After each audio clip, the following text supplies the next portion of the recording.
This segment brought to you by Bravo Company USA. This episode is produced by CCW Safe and FTA. Larry Vickers here. This is the Larry Vickers podcast brought to you by Firearms Trainers Association. Now, got a special guest here. Actually, the first guest I've ever had on the Larry Vickers podcast. Up to now, they've all been me talking about guns and gear and whatnot. I have my buddy, Jason Burton of Heirloom Precision, who is a very well-known 1911 gunsmith out in Arizona. Good friend of mine, shot with him for a number of years. He's built me a number of guns.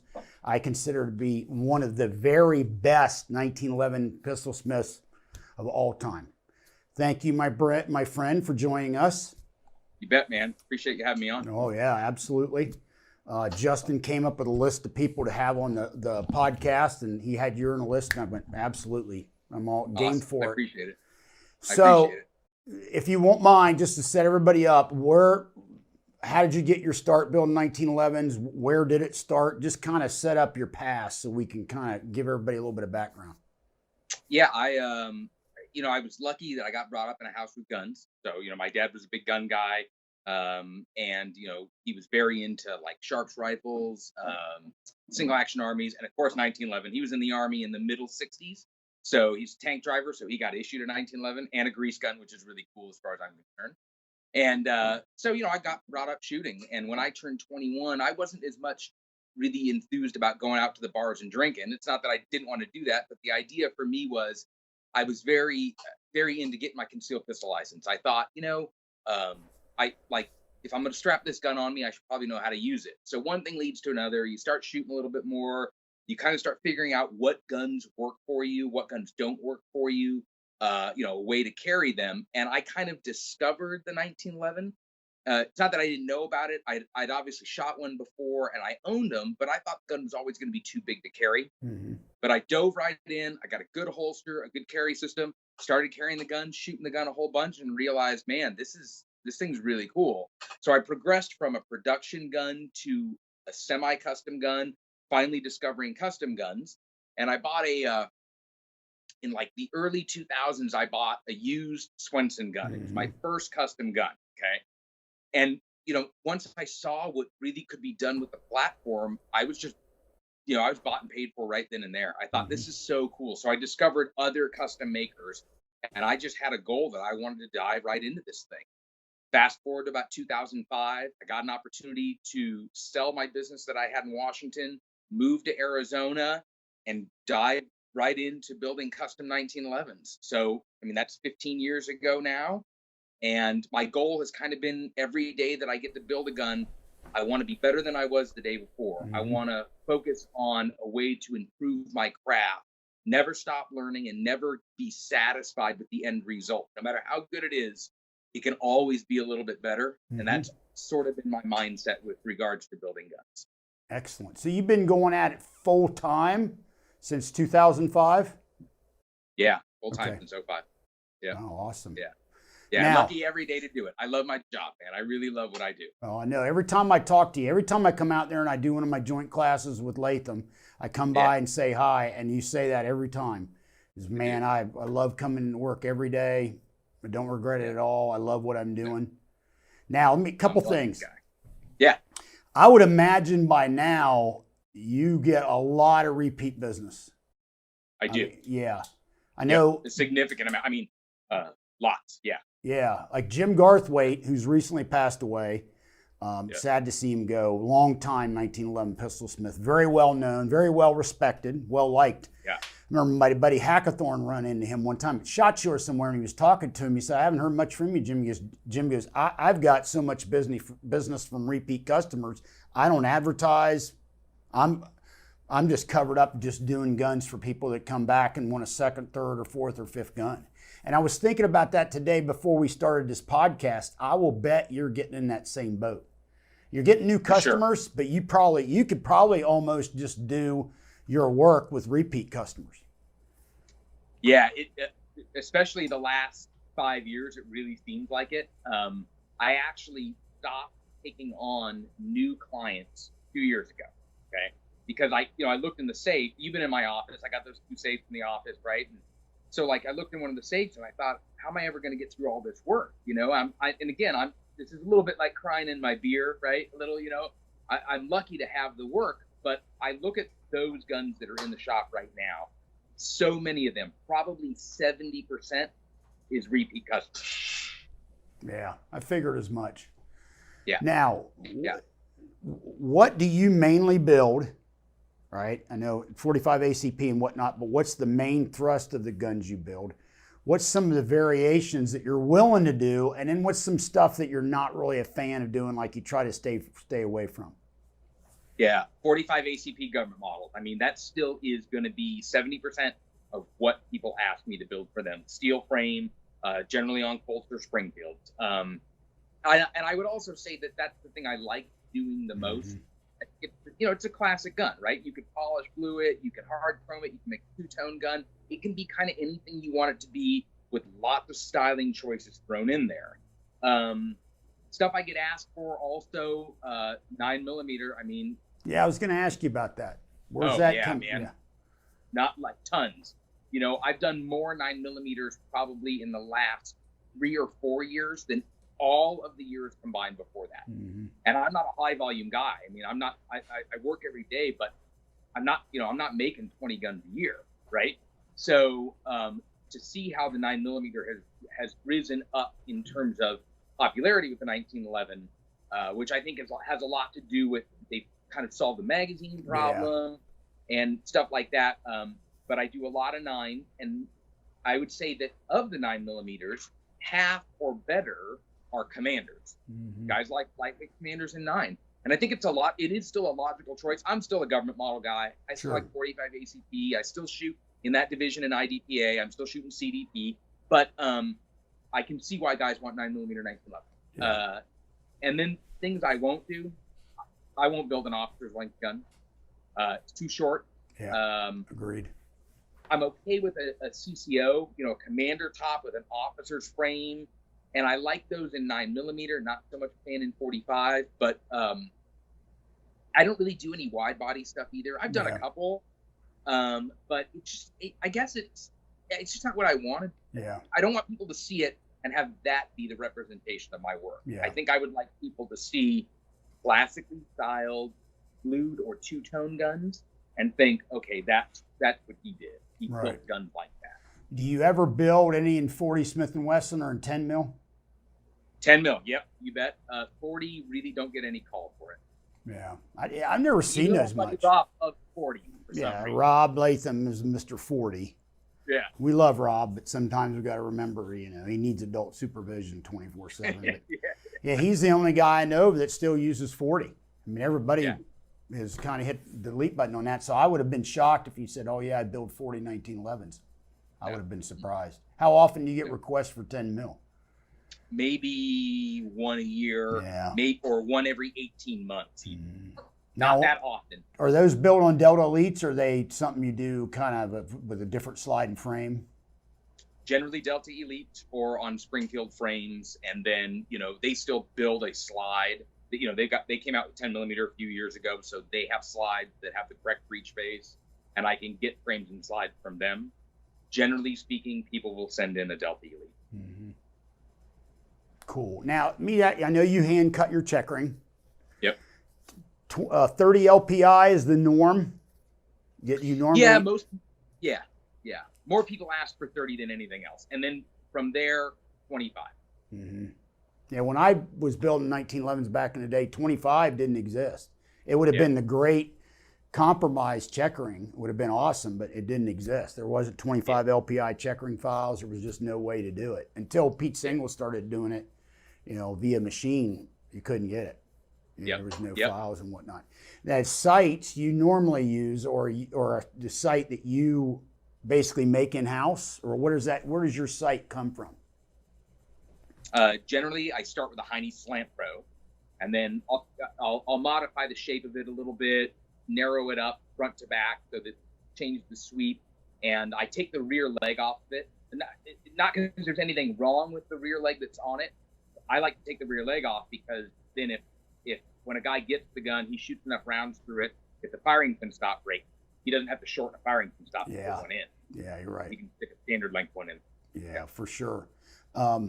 What, if you don't mind, what's some of the components that you end up using? Like if you get a Colt, like say a newer Colt, do you use like the stock extractor and stuff like that, or do you normally swap that stuff out? Generally, I'll use a Wilson Combat bulletproof extractor. And it's easier to say the parts I keep, I guess, from a Colt than the parts I don't keep, right? So frame and slide, obviously. The pins are good. So, hammer, sear, mainspring housing pin, the mainspring itself in 45 ACPs. I like a 23-pound mainspring in the gun. The recoil system, so the plug and the guide, although I will put a different recoil spring in it to make sure that I'm getting the poundage that I want. Firing pin, plunger tube detent assembly, sometimes a slide stop, depending on the project, sometimes a slide stop. And that's pretty much it. Everything else goes to the wayside and gets fit brand new.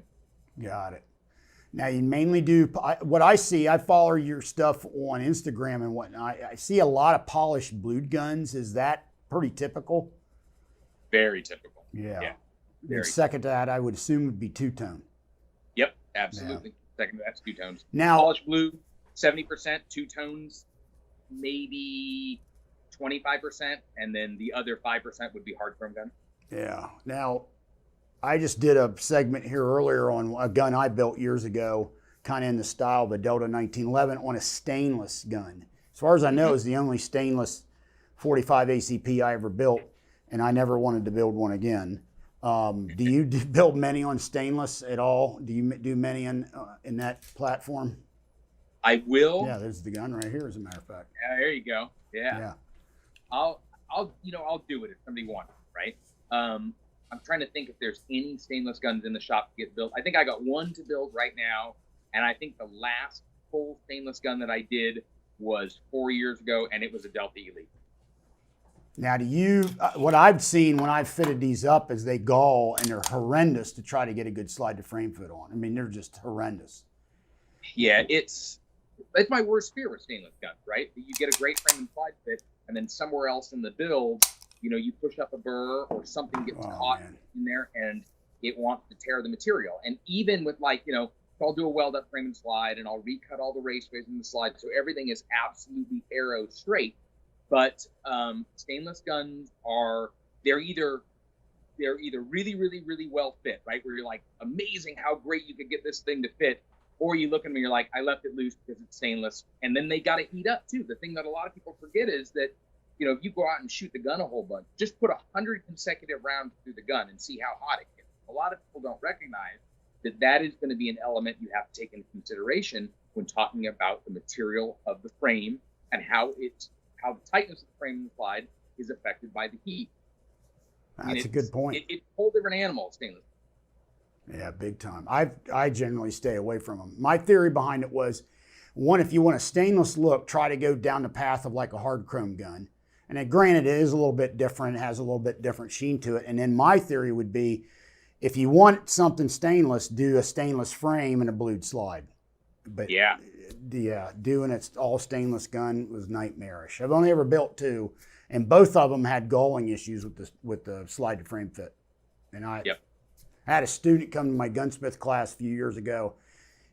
I don't know what I was thinking. I must have been off my meds, or it was a boomer moment. But he emailed me through the host and said, hey, my the guy wants to bring a stainless sliding frame instead of the Caspian carbon steel. Is that okay? And like I said, I had one of those boomer moments. I go, yeah, that's all right. That thing galled. He had a nightmare getting that thing fitted, and it reminded me why. And of course, now I remember it. I'll never allow another one in my gunsmith class. But he had an absolute nightmare trying to get that thing fit up. Yeah, big time. Well, I'll give you an idea. I don't even own a stainless gun. Mm-hmm. Like, I don't even own them. I don't have any love for them. I'm with you 100%. If I want the look, I'll take a hard chrome gun. Carbon steel gun, fit up well, and then finished in hard chrome is about as good as you can get for a real functional gun that has really good wear properties in terms of abrasion resistance and good corrosion resistance. Now, on that note, who are you using for hard chrome these days? Who do you use? Terry Wolford in Florida. Okay, cool. I used Metalloy back in the day. I don't. Are they even still in business? Metalloy? I believe so. Okay. Yeah. It's interesting because I've been doing it.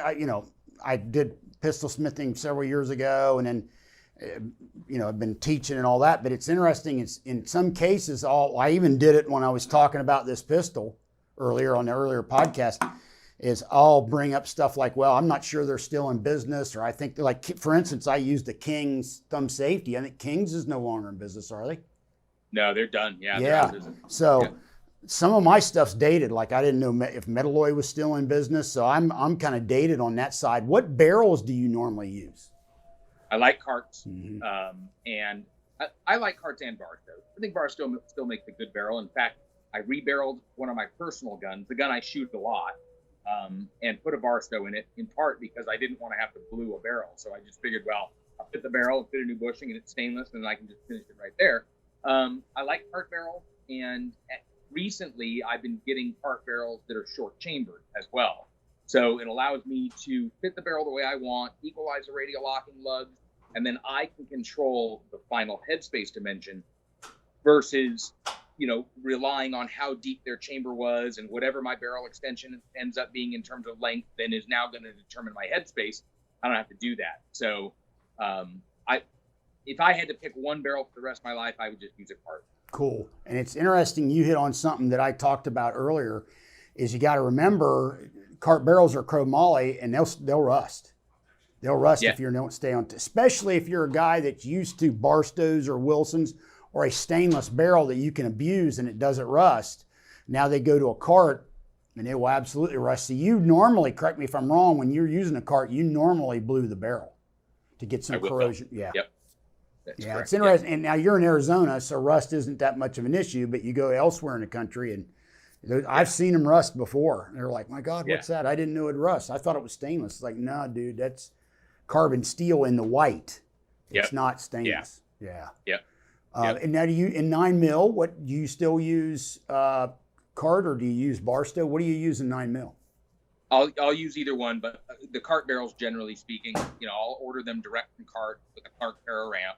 I like that ramp dimension. I'll use a Clark Para, and then they send them to me, and I get to fit them up with the guns. Now, you mentioned ramp. I'm a big fan of ramp barrel in 9mm. I mean, yeah, absolutely. Then you mentioned earlier the magazine part of the house in terms of 9mm. We've talked about this before, but I believe correct me if I'm wrong, you're really talking about Wilson. Wilson really cracked the code on the 9mm mag. And there's a lot of good. Look, so Metal Form was making 9mm magazines that have the feed ramp, the dimpled feed ramp in the front of the tube. That's really the thing to get, right? And in fact, credit where it's due, Rob, way back in the day, started having magazines or modified them. In fact, he gave me some of his prototypes. I got some of his original prototype 9mm magazines. But things they had to figure out is like, how thick does the spacer need to be, right? Because some ammo will vary in overall length. You need to, how long can the tube be? You want to be able to seat it, especially guys that are shooting USPSA. They want to be able to seat the magazine on a closed slide with a full 10 rounds in the magazine. But Wilson has done a great job of producing a magazine that is functional. So it's got all the key components we want, the follower we want, the dimple in the front of the feed ramp. It's a long enough tube, and it's got the right length spacer, and their quality control is fantastic. Right. I mean, their quality control is, those magazines, they're what I send out with every gun for now. I agree. They're dynamite. That was really the game changer. Well, one, you had so many people building them now. They really figured out like the extractor tension, and there was the nuances in terms of actually building them. Because they built so many, and then the magazine came along, and man, I remember when I got some of the Wilson ones, and it would feed hollow points, because it used to be back in the day a 9mm 1911 was a ball only gun. The last thing you did is put any kind of hollow points in it. I've had like a 1911 my Wilson Combat, and you can run hollow points in it. I went, oh man, game changer. Yeah. And I think that too is one of those things that really made other people go and search out a 9mm or 1911. I mean, look, you and I are unabashed 1911 guys. Okay, we're always going to be fans of the platform, not just because of our history with the platform, but also because we recognize that it is still a superior shooting tool. It doesn't, nothing else shoots like it, right? That's right. So now You combine that with ammo that costs less, ammo that recoils less, okay? And again, you get extended capacity with a 9mm and the ability to feed good quality ammo. It does make a 9mm a really logical choice. Yeah, it sure does. You had touched on the extractor. The extractor really is another key component to the platform in general, but especially in 9mm, because it's got to move further in on the breech face to get the rim. So having an extractor that's tall enough, that has enough hook depth to be able to hold on to the case, that's when you can solve both those problems in the 1911, you can make a 9mm work really well. What's amazing to me is, and anybody out there watching this who's never shot a 9mm 1911, man, you've got to. It has to be, especially a 5-inch steel frame 9mm 1911, has to be the softest shooting center fire handgun in the world. Yeah. I cannot think of anything to the point that if I shoot them too much for too long, man, and I pick up something like a Glock or something else, it is a real wake-up call. So I try to shy away from them. And I've kind of went down the realm now of the Commander, lightweight Commander, because, it may not quite as soft shooting as the 5-inch steel, but it's just a great all-around platform for that gun. Really great. A little bit lighter to carry. I mean, it's the 9mm Commander lightweight is dynamite. Well, I think a lightweight Commander points better than a steel Commander. I think a steel 5-inch gun is a really well-balanced gun. But I think as soon as you lop off 3/4 of an inch off the muzzle, you need to lighten the butt end of the gun. And I think lightweight Commanders point and shoot better than steel Commanders. But I wouldn't want a lightweight Commander in a 45. And again, I'm an unabashed 45 ACP guy, right? I'm still toting around a 5-inch government model every day. But if I was to go to a lightweight Commander, it would be a 9mm. Mm-hmm. What is it? You and Rob call it God's gun. And yeah. What do you call 45 ACP? What do you call it? You call it? Let's see. What was the thing we thought of? I'm trying to remember now. What was it we said? I don't know. It was real ball or something. Now I can't remember. Try to remember that. I remember the God's gun part, and then you came up with a name for shooting 45 ACP, which was like full ball. Full ball. That's full ball. 9mm is just half ball. Yeah, it's not.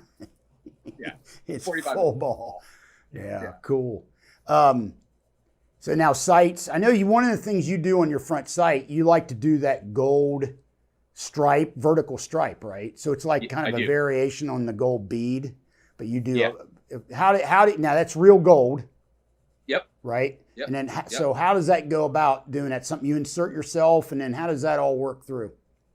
So once I've got the gun zeroed, I built the gun to the point where I put the sights in, I've machined the sight to height, and I've gone and tested it at 25 yards. So I know that it shoots where it looks, okay? I'll take the sight out, and then I machine a channel up the face of the sight. From there, I basically cut a dovetail on the back side, and then the gold gets inlaid and pounded in place, and then the face of the sight gets serrated. So the gold sort of acts like an arrow that points you to the top of the front sight. It's quick to reference, but it also gives you a definitive reference point to the top of the front sight. So for a gun that's correctly zeroed, and again, I like to zero my guns at 25 yards to have the bullet impact directly on top of the front sight. God bless you. Anywhere from 0 to 25, if you just, whatever you want to hit, just put on top of that gold line, and as long as you don't move the gun when you press the trigger, you can hit it. Yeah, God bless you. That's exactly the way I like it. I mean, I have done that from back in the day with Hackathorn, where you dot the eye and the impact's right on top of the front sight. You see so much now where manufacturers do that deal where the front dot or whatever covers up the bullet impact point. And I've never liked that. So that's actually crazy. And it's funny because Ken and I were talking about exactly the same thing a few weeks ago in regards to zeroing his gun. And not to have the point of impact be under the gold bead. He wants a gold bead, right? And I'm like, I would never do that. Because there's no logic in why would you cover up the thing you want to hit? How do you know? Exactly.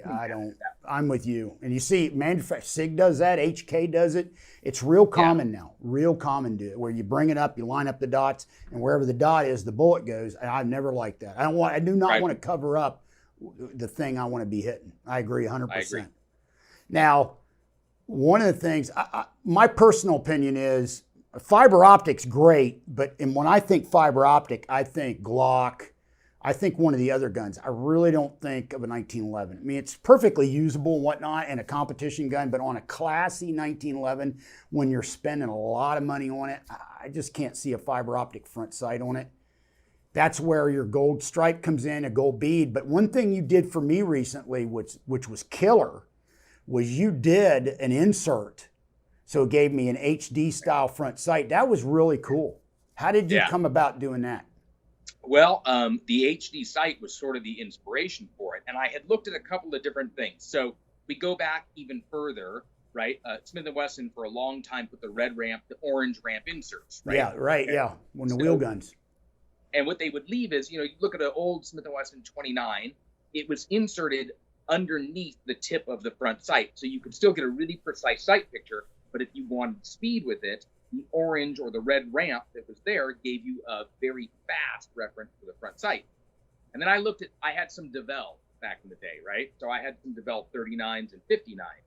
And they actually had a ramp front sight that had a painted red insert. And it was U-shaped on the bottom, but flat on the top. Again, the same idea was a really fast reference. So I built a gun for a guy who wanted a Trijicon HD, but the HDs only came in like 2 sight height, and then the width of the HD was like 150,000 wide. Really wide, yeah. So, for me, zeroing a gun at 25 yards, looking at an IPSC target or USPSA target or whatever, right? That covered all of the A zone. With my individual sight radius, holding the gun, looking at where the front sight was going to be, a 150 wide front sight takes up 6 inches of the target at 25 yards. So I thought, well, why don't I just put a U-shaped notch in there and then drill the hole for a tritium vial and then paint the notch and then insert the tritium vial. So that's basically what I did. And then I think on your gun, I omitted the tritium, right? We left the tritium off on your gun. Yeah, sure did. Just the paint. So I've been able to do them both ways, and I've actually figured out a way now, instead of using paint, to use like safety orange colored G10. Cool. And have that be the insert. And you put it in like with a dovetail type of thing? How does that? Yeah. Yep. And then the tritium vial, can go in if somebody wants a tritium vial. And so you kind of get the best of both worlds. Because again, I don't want a really wide front sight. I'm shooting 100 wide front sight still. And for 100 on one gun, 110 on another, but I don't even want a 125 for me anymore. I like them skinny, and God, I absolutely don't want 150,000 wide. It's like looking at a brick on the top of your gun. Yeah, I'm a little bit older, so I like the 125 because of my eyesight. But I'm with you. The 140 or the 150 is just too big. Yeah, way too big. Yeah. Way too big. Now, you're a big Swenson guy. I know that. Isn't like your email, like you have like a Swenson email or something on it? Or yeah, Swenson fan. Yeah. Yeah. Yeah. Well, you told me that was the first custom gun you got. And what's the inspiration you got from Swenson, and how many do you own now? So I only have 2 now. At my highest, I think I had 10 at one time. And I had some really old ones. I had one that was a 2-tone gun built on a 68 Plant Groove Colt commercial. That was a really cool gun. Yeah. But Swenson was kind of the first guy I discovered. So he was a little bit, in fairness to him, if you look at the work for what it is now, it pales in comparison to what we're doing now. But we were able to learn things from their ability, not only Swenson, but guys like Jim Hogue, the guys at Pac-Meyer, stuff like that, from their ability to innovate without a huge parts market like we have now. They had to solve problems in a whole nother way. Swenson had to figure out a way to get a constant position of the barrel inside the slide. So he became really interesting to me because he looked at the problem, I think, from another angle. And he was important because of his location relative to the Southwest Combat Pistol League. So he kind of got direct feedback from shooters. They told him the things they wanted the guns to do, and he figured out a way to solve the problems that they had. The ambi safety, squared and checkered trigger guards. He invented the shock buff, as far as I know. He was the first guy to put pads on the bottom of magazines to help keep them.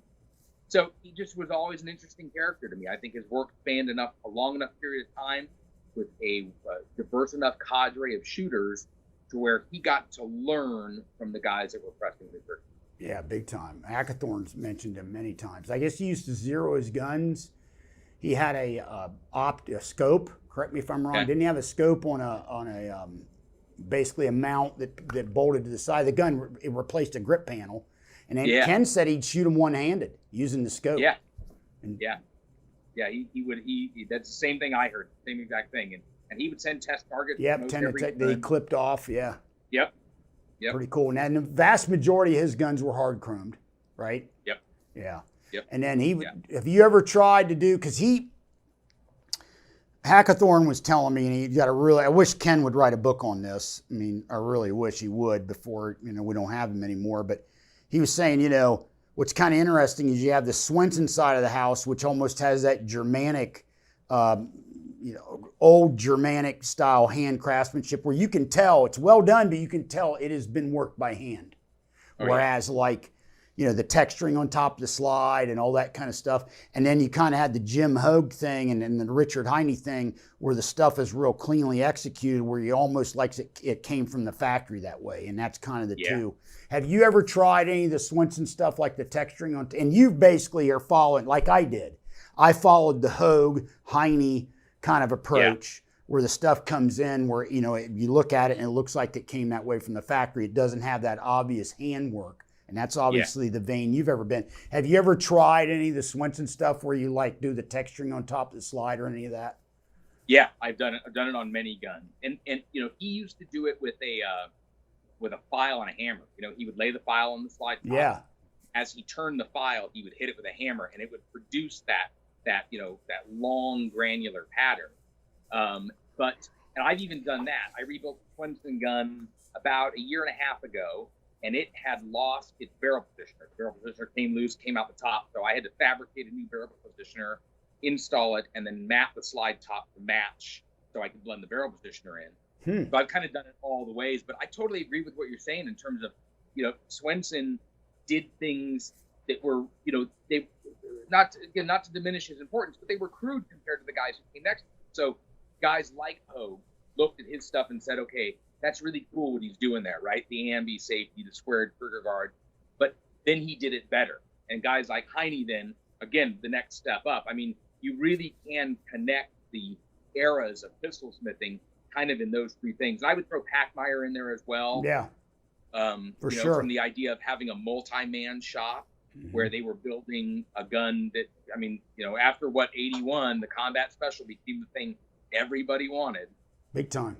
And now, and weren't they really the ones that pioneered the two-tone gun? Was it Yeah. Oh, yeah, for sure. Yeah, any two-tone gun kind of has that lineage.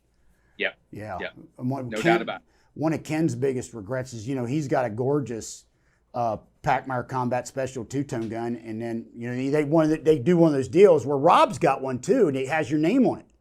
Well, Ken never did that because he's like, well, I don't want to have my name on it. Which, of course, now you go, do you realize how much more valuable that gun would be?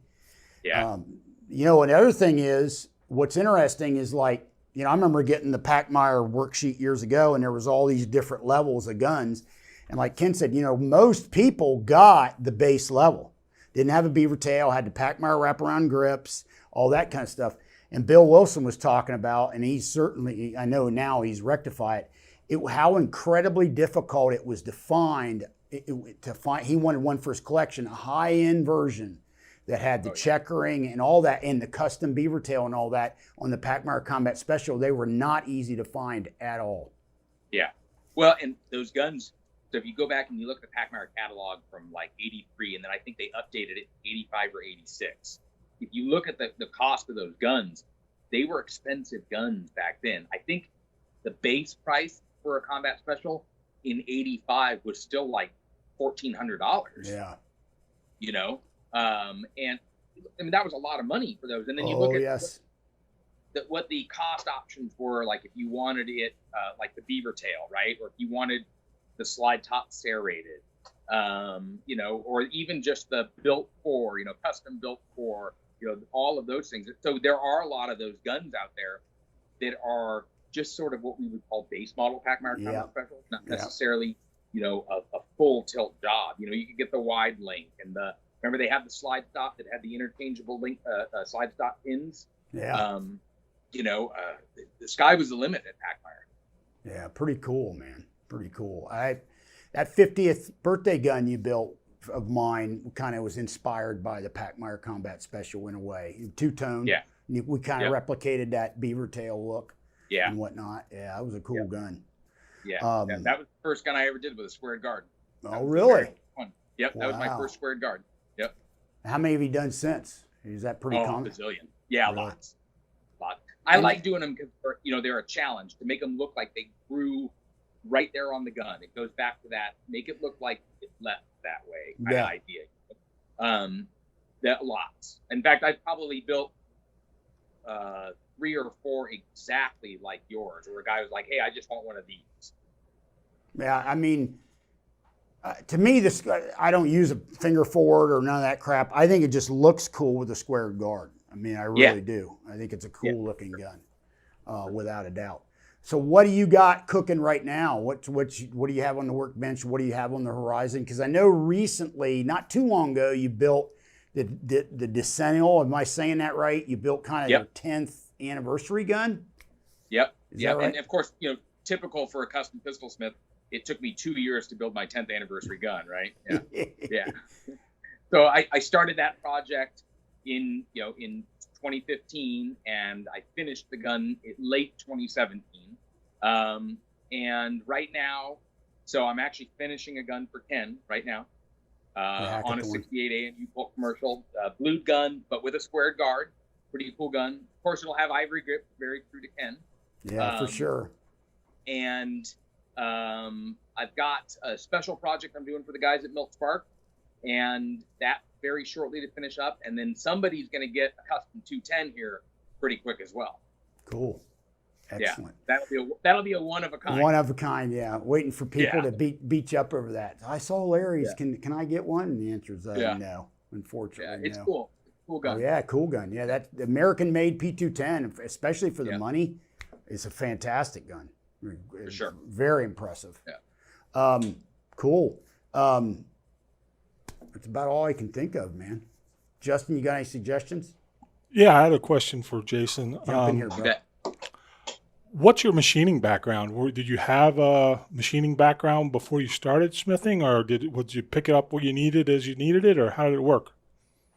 I have a little joke that I answer that with. I'll give you the joke first, and I'll give you the truth. I machine like a barbarian. So I didn't have a machining background. I learned how to machine kind of around the platform. But from there, you pick things up. You learn how fixturing works and repeatable fixturing and better ways to do repeatable fixturing.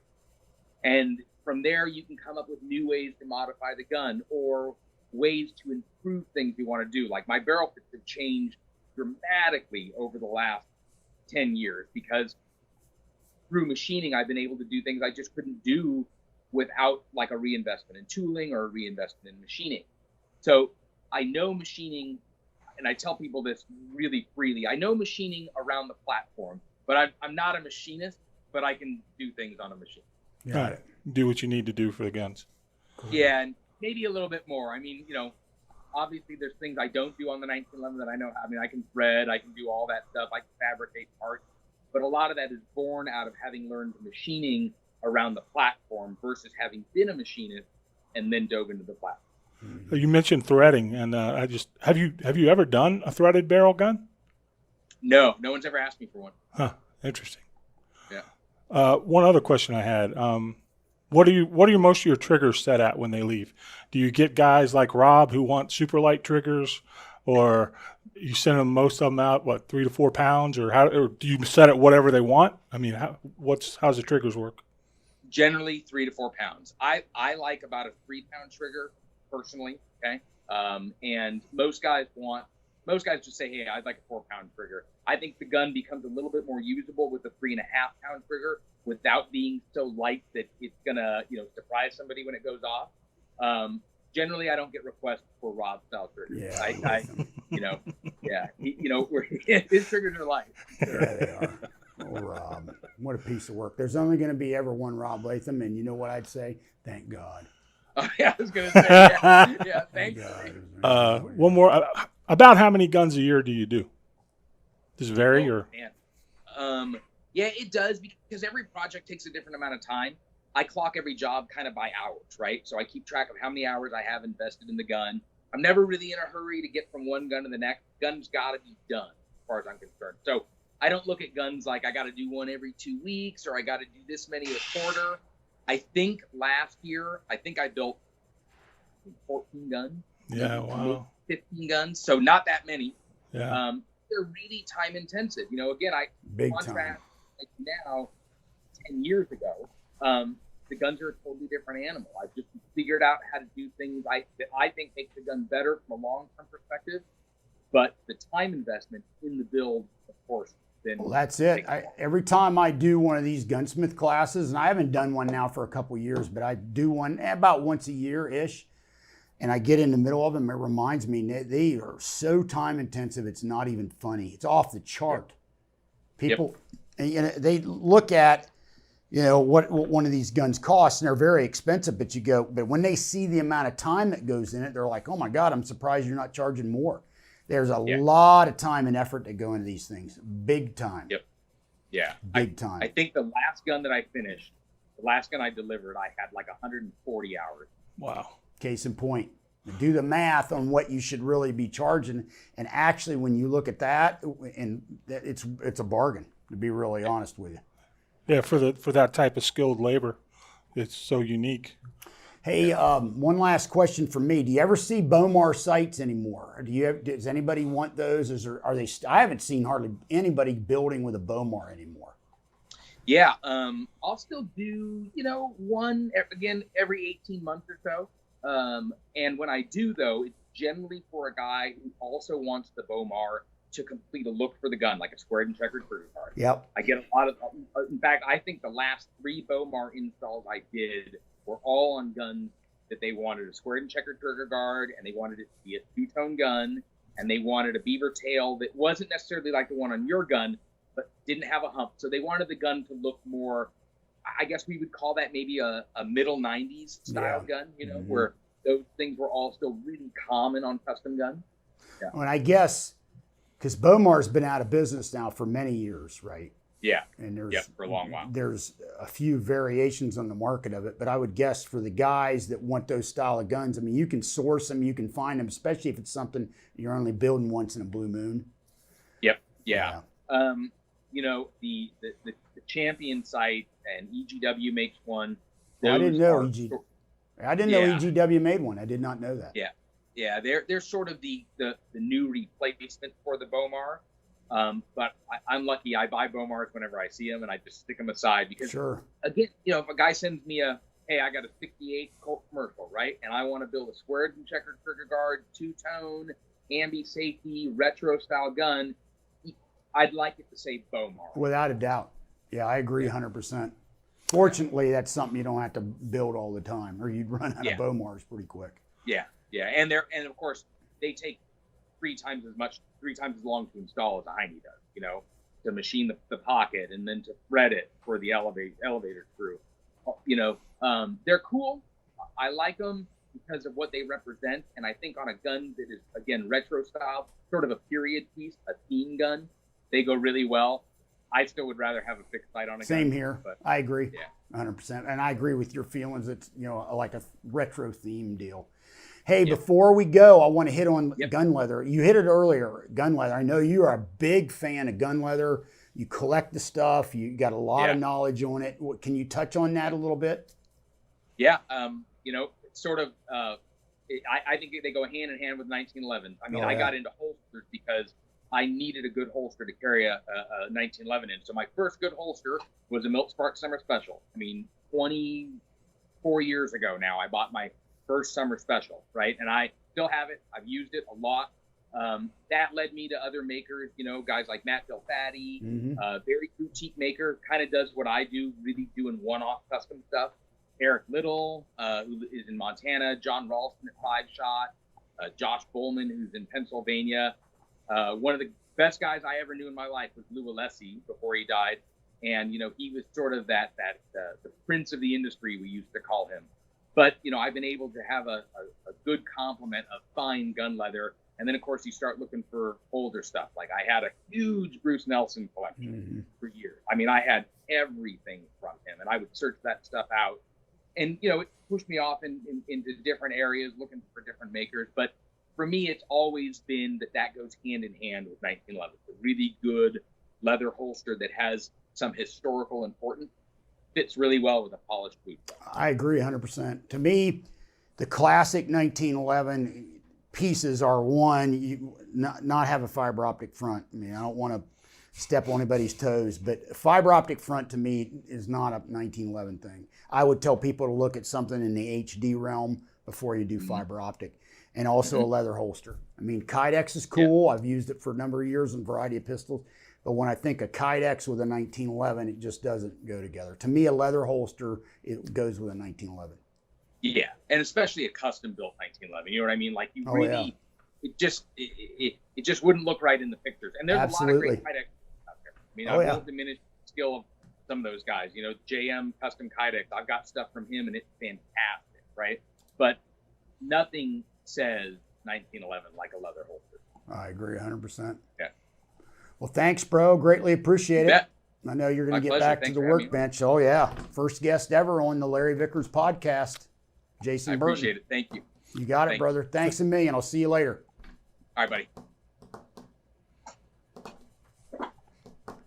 Hey, I hope you guys enjoyed that. Jason Burton, a good friend of mine, outstanding shooter, phenomenal pistol smith out in Arizona.